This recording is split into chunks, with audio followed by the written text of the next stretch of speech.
নমস্কাৰ বন্ধু বান্ধৱীসকল, কি খবৰ আপোনালোকৰ? বতৰৰ মজা লৈছেনে নাই আপোনালোকে? ময়ো ল'বলৈ আহিলোঁ অলপ বাহিৰলৈ।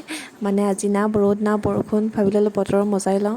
তাৰপিছত মই এই আমাৰ ঘৰত মানে মুৰ্গী এইবোৰ আছে নহয়, তো সিহঁতক মানে আমাৰ এওঁ কৈছিল মানে অলপ সেউজীয়া ঘাঁহ বন খুৱাবলৈ। ইহঁতকতো চাউল ভাত বা বজাৰৰ পৰা কিনা আহাৰ খোৱা যায়, তাৰ উপৰিও সেউজীয়া ঘাঁহ বন এইকাৰণে খোৱা যায় যাতে এই মুৰ্গীবোৰ যেতিয়া কণী পাৰে নহয়, যাতে কণীবোৰ আৰু ভাল ডাঙৰ হয়, ভাল হয়, তাৰ বাবে খোৱা যায়। ইয়াত ভিটামিন কে, ফছফৰাছ এইবোৰ থাকে যে সেইকাৰণে, আৰু কেলছিয়ামো থাকে নহয় সেইকাৰণে। আৰু ঘৰতে একো বেলেগ কাম নাছিল, তো মই অলপ মাকে হেল্প কৰিলোঁ। মানে কি কৰিলোঁ, মুৰ্গীবোৰ থাকিবলৈ ৰাতি মানে অলপমান এটা সৰু চাই ঘৰ বনালোঁ।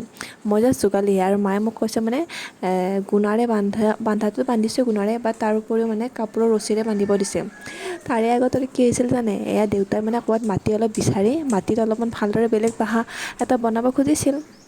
পিছত চাওকচোন কি হ'ল, মায়ে আৰু নিজৰ মতে কৰিলে ভালদৰে। আৰু এনেতে তাৰমানে বজাৰত যোৱা নাছিলোঁ, ওচৰৰে মানে মাছ বেপাৰী আহিছিল, তো মায়ে মাছ ৰাখিলে। তাৰপিছত এই মাছবোৰ অলপমান ভালদৰে ফ্ৰাই কৰি ল'লোঁ, ভালদৰে অলপমান বেছিকৈ তেল দি পেলাই। ভাবিলোঁ মাছ শুকুৱাওঁ, মাছ মানে একচুৱেলি আমি বেছিভাগ আদাৰ পাত বা আদাৰে এনেকুৱাও বনাওঁ ন, তো আজি মই অকল নহৰু ইউজ কৰিম। নহৰুখিনি অকল জাষ্ট এনেই থেথেলিয়াই ল'ম, একদম ফাইন পেষ্ট বনাই নলওঁ। পিঁয়াজখিনিও এনেই জাষ্ট কুটি ল'ম আৰু, ঠিক আছে। ইয়াত বেলেগ অন্য মছলা ইউজ নহয়, অকল হালধি, নিমখ, পিঁয়াজ আৰু নহৰু দিব, আৰু জলকীয়া যিখিনি জ্বলা লাগে সেইখিনি অনুযায়ী দি দিব, ঠিক আছে। তাৰপিছত আৰু মই বেলেগ অন্য তেল ব্যৱহাৰ কৰা নাই। সেই মাছ ভজা তেলখিনিতে মই পিঁয়াজ পিচি লোৱা মই নহৰুখিনি আৰু জলকীয়াখিনি দি অলপমান ফ্ৰাই কৰি ল'ম। মাছ ভজা তেলত যেতিয়া এইখিনি বনাব নহয়, তাৰ সোৱাদখিনি আৰু দুগুণ হৈ যায়, ভাল লাগি যায়। আৰু তাৰপিছত ভাজি লোৱা মাছখিনি দি ল'ম, অলপমান লৰচৰ কৰাৰ পিছত তাত নিমখ আৰু হালধি অলপ দি ল'ব। একদম চিম্পল ৰেচিপি হয়, ভাল লাগিলে ট্ৰাই কৰিবচোন। যেতিয়া গম পাব যে মাছখিনি পিঁয়াজ নহৰুৰ লগত মিলি গৈছে, তেতিয়া অলপ গৰম পানী দি ল'ব, বহুত বেছি নিদিব, 1 কাপমান দি ল'ব। তাৰপিছত একদম পানীখিনি থপথপীয়া কৰিব।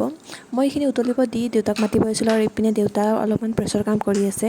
দেউতা ঘৰতে এইবোৰ নাম্বাৰিং, শ্বটিং তেনে এইবোৰ কৰিলে। মইতো আগতে নাজানিছিলোঁ, বাট এতিয়া বিয়াৰ পিছত এইবোৰ গম পালোঁ। দেউতা মানে ঘৰতে প্ৰেছ আছে, কাৰোবাৰ যদি কিবা প্ৰেছৰ কাম থাকে মোক কমেণ্ট কৰিব। তো এতিয়া মোৰ হৈছে প্ৰায় কেৰাহীত, মই সেইখিনি নমাই লওঁ, নমাই লৈ গোটেইকেইটাই ভালদৰে খাই লওঁ। তাৰপিছত ভাবিলোঁ যে ভাত খোৱাৰ আগত আমৰ মজা নলওঁ কেলৈ, যিহেতু আমৰ বতৰতো আম খোৱাটোতো স্বাভাৱিকে, মানে অসমৰ ৰাইজেতো এতিয়া আম চবফালে গাঁৱে ভূঞে, কিছুমানেতো কলপাতত লৈও খায়। আমি বাৰু যিহেতু ইয়াতে ঘৰতে এনেই আৰু এনেকৈ খালোঁ। পিছে যেতিয়া গাঁৱত আছিলোঁ নহয়, তেতিয়া ইমান ভাল লাগিছিল। গাঁৱত আমি ছোৱালীবোৰে লগ হৈ পথাৰত খাইছিলোঁ আম, অকল আমেই নহয়, এনেকৈ জলফাই, এই বহুত কিবাকিবি মেমৰিজ, মানে বহুত স্মৃতি মনত আছে, মনত পৰিলে বহুত ভাল লাগি যায়। তো মই মানে জলকীয়া বহুত ভাল পাওঁ, মানে এনেকৈ টেঙাত দি পেলাই খাই, কিন্তু আমাৰ ঘৰত ইমান নাখায় কাৰণে অলপেই দিছোঁ আৰু। তো এতিয়া আমৰ মজা ল'লোঁ অলপ গোটেইকেইটাই। বতৰটো তেনেকুৱা মজা ল'বলগীয়াই আছিল, ভালেই লাগিল।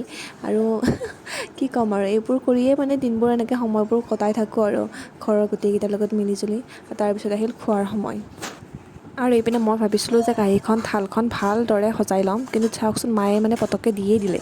বাৰু যি হওক, ৰিয়েলটোহে দেখাম। তো এনেকৈ খালোঁ আৰু আজি দুপৰীয়া সাঁজ। ভাল লাগিলে লাইক কৰিব দিব। আপোনালোকৰ যদি মোৰ ভিডিঅ'বোৰ চাই ভাল লাগে, তেন্তে এটা লাইক, শ্বেয়াৰ আৰু ছাবস্ক্ৰাইব কৰি দিব দেই। Thank U.